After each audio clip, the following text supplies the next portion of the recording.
Guys, this is starting to become a problem here. Videos like this, new Momo challenge, real or fake, it's popping up far too often. Guys, if you don't know what the Momo challenge is, or what Momo is, this video, it tells a story. However, the story is a tale of tragedy. Although, not in the way some of you might be thinking.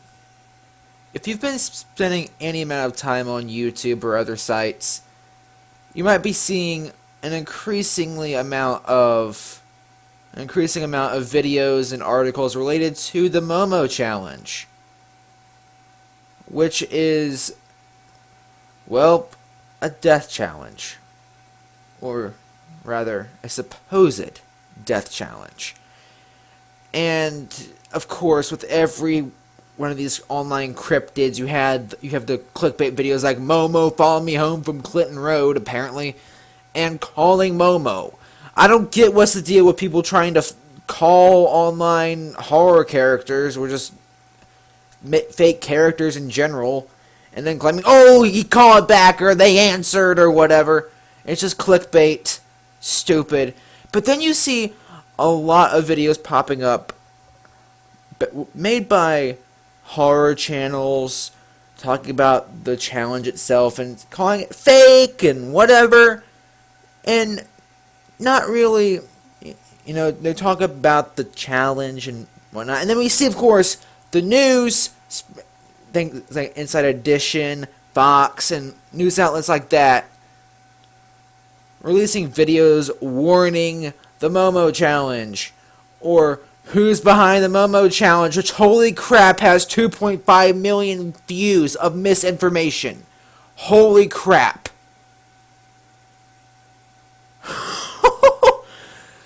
Oh. Okay. So, the purpose of this video is to tell the tragedy of the Momo, or rather, as it should be known, the Ubume. Guys, the Momo challenge, I'm not here to actually talk about the challenge, okay? The challenge itself, all you need to know about it is it's not real. It's a fake hoax created by some sicko online, okay? That's all there is about the challenge. It's not real. You don't have to worry about your kids stumbling upon this thing on random social media apps or outlets and then getting sucked in and killing themselves.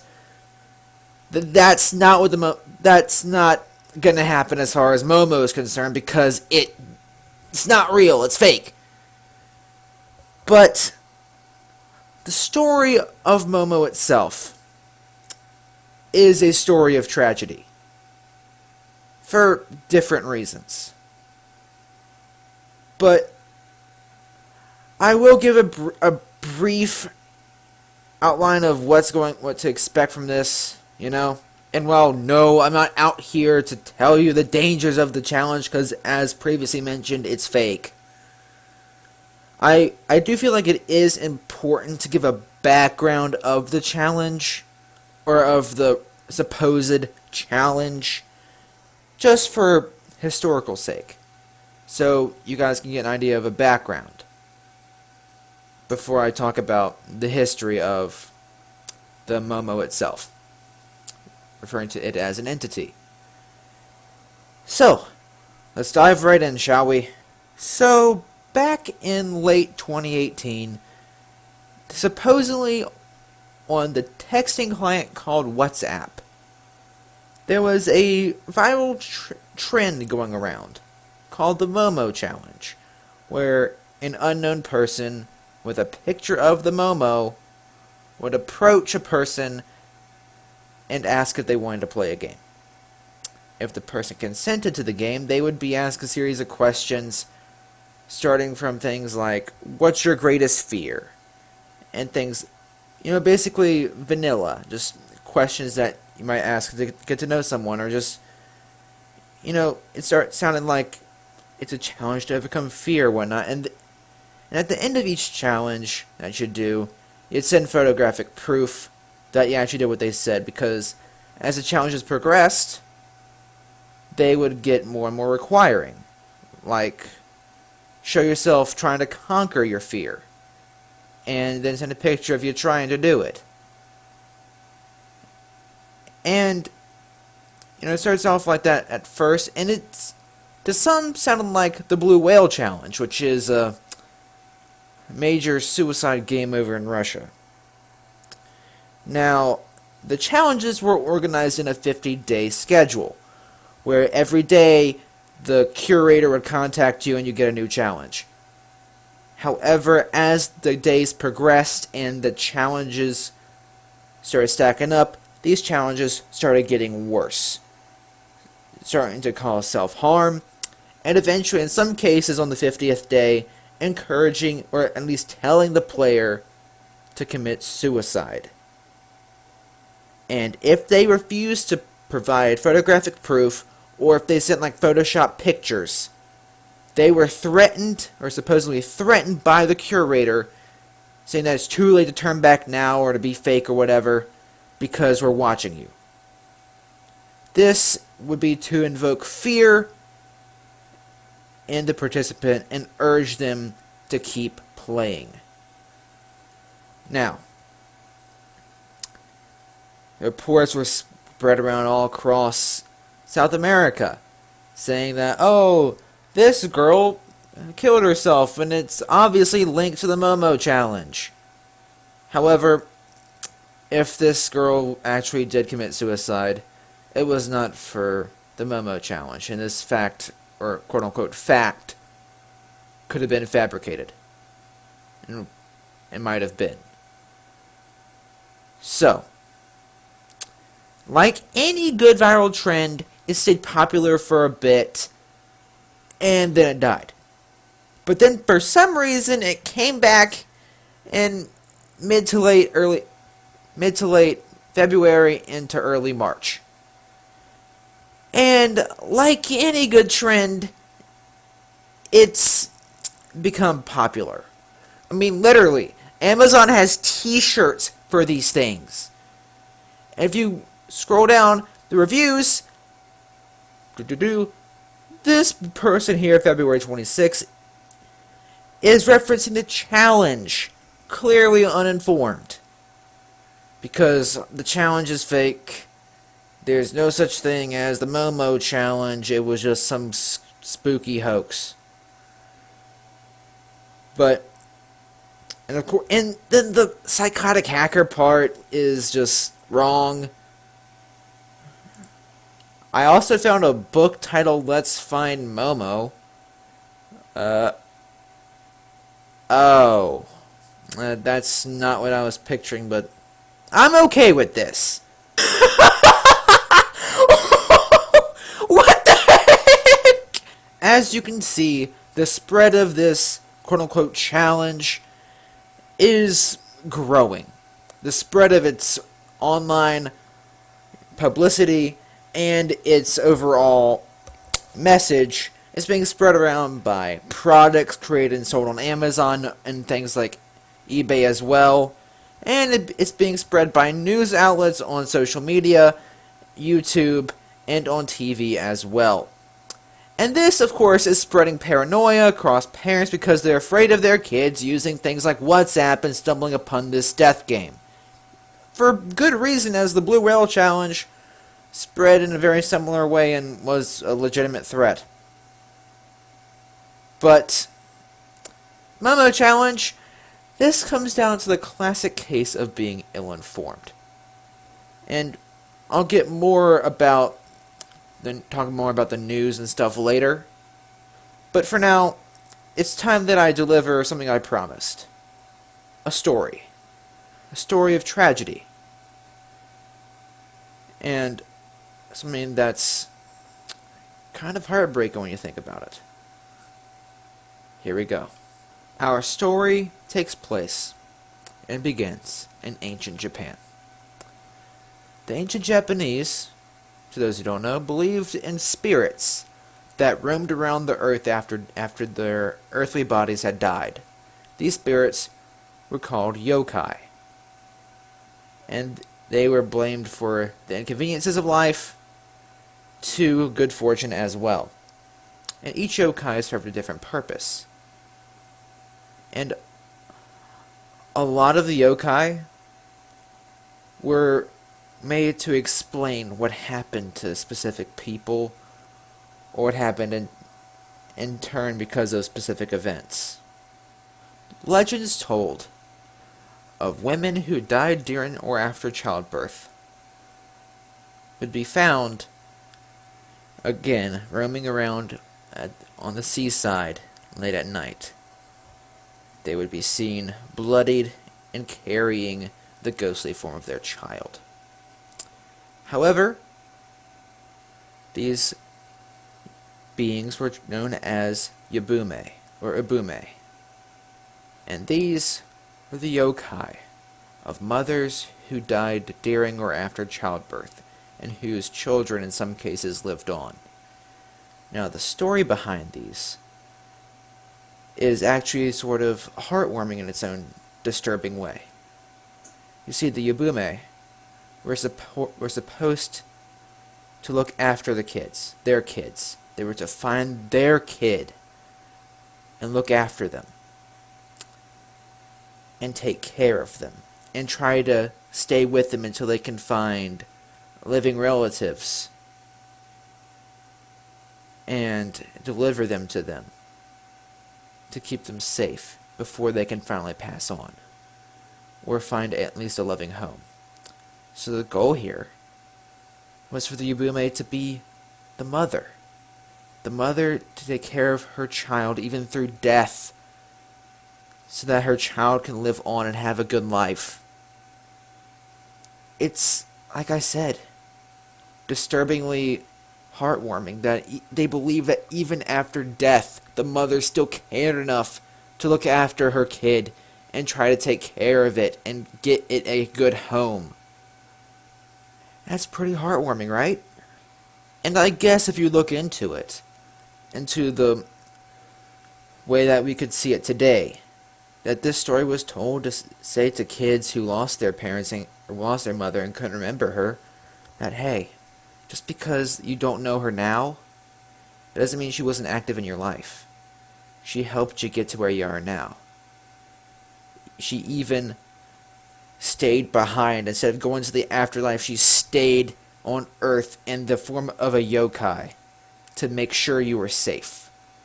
And that could be a way of, teaching kids or telling kids, hey, your mother loved you enough that she would sacrifice extra time in the afterlife just to make sure that you were okay. And that could be a way that kids cope with the fact that they never get to see their mother, or at least their birth mother. But going back to the mythology side of it, the word Ubume has two translations. First and foremost being mother bird, as reflecting off of its motherly nature and its background as a mother who lost her child, or who died during childbirth. In this case, it fits. Because what does a mother bird do? Take care of her kids, take care of her young. But the second translation is much more disturbing and is fitting of a death challenge. The second translation translates to child snatcher bird. According to my research on the Ubume, the second translation, the child snatcher bird, is one, more than likely, where the Momo came from. And second, according to mythology, and according to legend, the child snatcher bird looked like, well, a bird. It had a bird-like appearance with a distorted and disfigured woman's face. And it would, for adults, it would go to clotheslines and smear acidic blood on it, which would poison whoever wears the clothes after they've been exposed to the blood. That's pretty gross. They were also said to lure kids and kidnap and fly away with them into the night, which to some could resemble suicide, as the kid is dying and I guess technically flying away from what we consider okay, if you want to think about it that way. And so a while back, late 2017, early 2018, a Japanese man decides to pay homage to his culture. He creates a statue representing the Ubume. However, the statue is supposed to represent the more disturbing translation. But, however, it's still a yokai, and it's still a part of Japanese culture, so, of course, it's fitting that he would want to honor his culture. And, for a while, it was displayed in the museum, showcasing strange art across Japan, and it received many visitors, but it didn't really gain that much traction as far as internet fame goes. Until this Momo challenge springs up.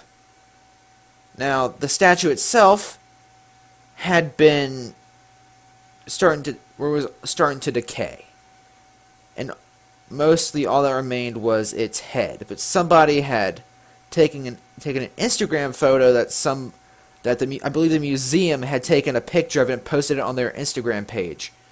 And that's the image of the Momo that everybody recognizes the disfigured face and all that. And the face is really all that remains. It's almost mask-like now. However, the reasons for destroying the thing were because the thing was falling apart. The thing wasn't made to last for eternity, right? It was made of rubber and some plastic materials and such. It wasn't made to last for as long as some other statues would. However, when the Momo Challenge first came out, the artist was thrilled that his artwork was finally getting some recognition, was getting, recognized by a good amount of people. However, when he realized that people were interpreting his artwork as some sort of suicide or self-harm death game, he wasn't too thrilled about that and was upset to hear that. And then he started receiving information that a lot of kids were fearing that the Momo was going to come after them and cause them to kill themselves or hurt them or whatever. And this saddened him to the point where he disposed of the mask because he didn't want any part of this being liable for this challenge, and he felt ashamed. Not really ashamed, actually, more sad that his work would be used in such manner. And what was honestly kind of heartwarming about it, though, was that his response was, after he destroyed the mask, was, "Tell the children Momo is not going to hurt them. Momo is destroyed." Which honestly just makes my heart kind of melt a little bit. I don't know. Maybe I'm being soft. I don't know. But to me, it comes across as, I don't know, sort of censorship. That perhaps if the Momo Challenge, or at least the rumors of it, the creepypasta, never really spread around and caused all the hysteria, then maybe the mask would have still been around. Not saying that he would have, rebuilt the thing, but, he still have the mask around. But he's destroyed the thing because of the potential harm and hysteria it's caused. It's caused him to have to get rid of something that's near and dear to his heart, his cultural beliefs of yokai, or at least his homage to them. And it's caused him to have to get rid of this expression, as we recognize art as an expression of a cultural idea or something along the lines of that. So, in a way, this is censorship of his expression. While a child snatcher bird isn't exactly the most thrilling thing to really be thinking about, it's a cultural thing. It's different than ours. We obviously don't believe in birds that kidnap kids, but there was a time where the ancient Japanese people believed that these things were still, real. And I know there's plenty of Japanese people now who still believe it. As in we still have our superstitions today about various things. Like, don't walk underneath the ladder. If a black cat crosses your path, you're going to have bad luck, and etc. and so forth. But the biggest tragedy of all doesn't come from the challenge, doesn't even come from the Ubume, and its tragic story of dying and helping its kid, or even the disturbing child snatcher bird. It comes down to cultural, censorship. That he had to delete and destroy his hard work that he probably poured his soul into. Because some idiot out there decided to make this fake death game that, well, I'm sure that the guy didn't have malicious intent. He wasn't planning on it becoming a viral trend on the news and on websites and such. He wanted to become spread around, of course, through things like creepypasta websites. But I don't think it was really meant to spread around as much as it did, as far as the public eye goes. So I don't think he intentionally, the creator of the Momo challenge, I don't think he originally intended for it to really blow up like that and cause things like this to happen. Of course, I don't think it's the guy's fault. But it's his careless action in creating this thing, and upon thinking about it, I think we have another culprit at play here. Allow me to explain. I'm going to ask you guys to go back in time with me for a bit. To February, March last year, where the Tide Pod Challenge was circulating around and causing all sorts of problems. Around this time, the film theorist uploaded a video talking about the Tide Pod Challenge, but instead of talking about the challenge itself, MatPat talked more specifically about the news coverage of the challenge, where he talked that before the week, specifically of January the 14th of 2018, that the amount of content on YouTube being released about the Tide Pod Challenge was at an all-time low. But then after January 14th, which was the specific day that the news started covering this challenge, that caused the amount of videos to be that were being created and uploaded onto YouTube to skyrocket. And you can watch that video for yourself, and the statistics given are absolutely insane. How actually not as insane of a challenge the Tide Pod Challenge was, how not as bad as it seemed, as the media painted it to be something absolutely obscene, and that it's an epidemic spreading around the nation where so many people are, eating Tide Pods and whatnot. You saw all that hysteria. But then, we get over that challenge. And then we move over here to the Momo challenge. While the Tide Pod challenge actually was causing some harm, the Momo challenge is fake. It never actually, happened. Nobody participated in a death game. Nobody was actually hurt. And so, the media's coverage was unnecessary. And even more horrific, I guess, is that it started spreading awareness to a challenge that didn't exist. To something that wasn't actually a problem. It's just some creepypasta some dude made online for, fun, as an attempt to scare somebody and to creep him out. He found the photo of the Ubume statue and decided, hey, this would make for a creepy statue or creepy poster boy for my fake creepypasta challenge. This could be fun. And, of course, not expecting to suddenly be shoved face first into all of this online drama and across the media. But the media not doing their research and spreading around this challenge like wildfire, spreading awareness to a challenge that didn't exist, caused parents to go into hysteria, go into panic, start freaking out over kids with phones, messing with WhatsApp. And it leads to, like that review I pointed out earlier on things like Amazon, where people are like, you should be ashamed for promoting something that's supporting child abuse or self-harm and whatnot. You should be ashamed of yourself. Of course, if it's actually causing self-harm and whatever, of course that's an issue. But this is fake. It's not real. The media literally did zero research, and it shows. The amounts of hysteria and panic could have simply been avoided if the media had never covered this to begin with, as the facts of the challenge being fake, they were released relatively quickly.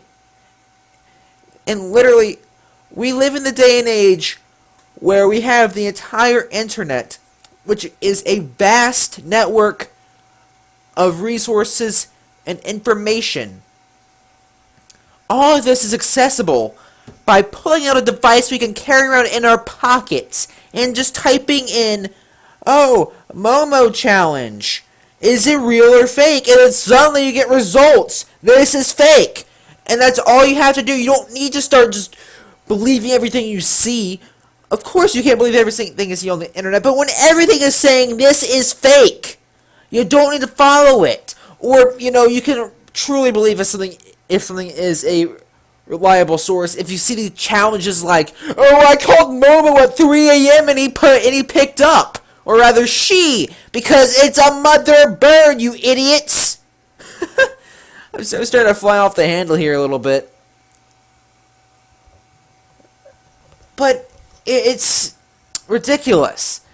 Because, like I said, with brief research, you could literally find out that this challenge was fake. It wasn't real. Nobody got hurt.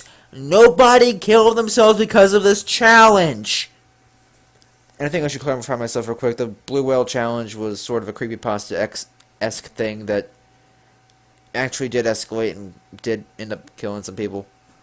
So, yep, that's not good. But Momo never actually transferred into that. It was a creepypasta from the start, and everybody but the news and parents knew it. So now we have a bunch of scared parents and scared people around the nation freaking out over this stupid bird thing that it's a work of Japanese art. It's not meant to be taken seriously other than appreciated as a work of cultural art. It's not a freaking death game. Chill out. Whew. But that, my friends, is the story of Momo. And once again, of how the media blew a stupid internet challenge way out of proportion. Literally, we didn't need any of this chaos. It all could have been avoided if the media did their research and introduced, this is fake. We don't need to freak out about this. This never happened. It's not real. Therefore, we should not cover it on our upcoming news report. Which would have saved so many people from being scared, panicking, whatnot.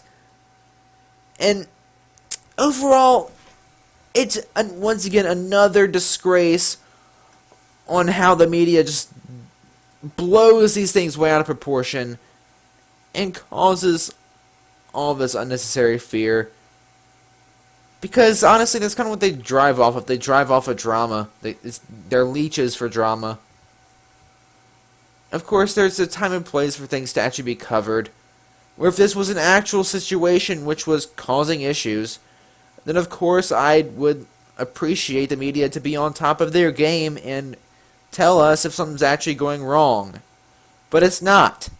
This is a fake challenge. It's not real. Therefore, we don't need online coverage as far as the media goes, and on TV and news broadcasts and first alerts on Facebook over something that does not exist, because if something does not exist, what is it?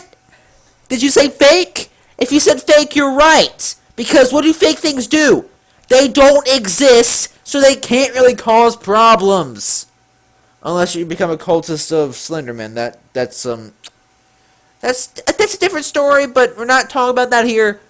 If it's fake, let's just get to the nitty-gritty, the basic stuff that you guys should need to know to basically exist. If something does not exist, it does not exist, therefore it cannot cause problems. Chill out. So this is a tragedy of how somebody had to sacrifice their work. The internet got blown out of proportion for no reason. And once again, the news media is being stupid and publishing stuff that does not need to be published because they did not do their research properly. Me.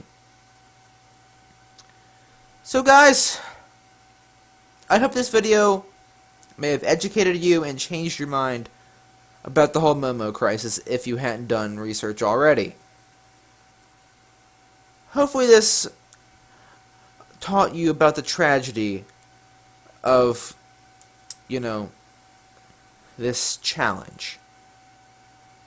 And I hope that perhaps some of you now have an appreciation for the Ubume and the sculptor and everything behind it. Guys, this video, as promised, was a story of tragedy. Just now you understand the way it was meant to be taken. Thanks guys for watching. I hope now you now know the truth behind the Momo. C'est la vie, mon ami. As always, Maxusthebeast.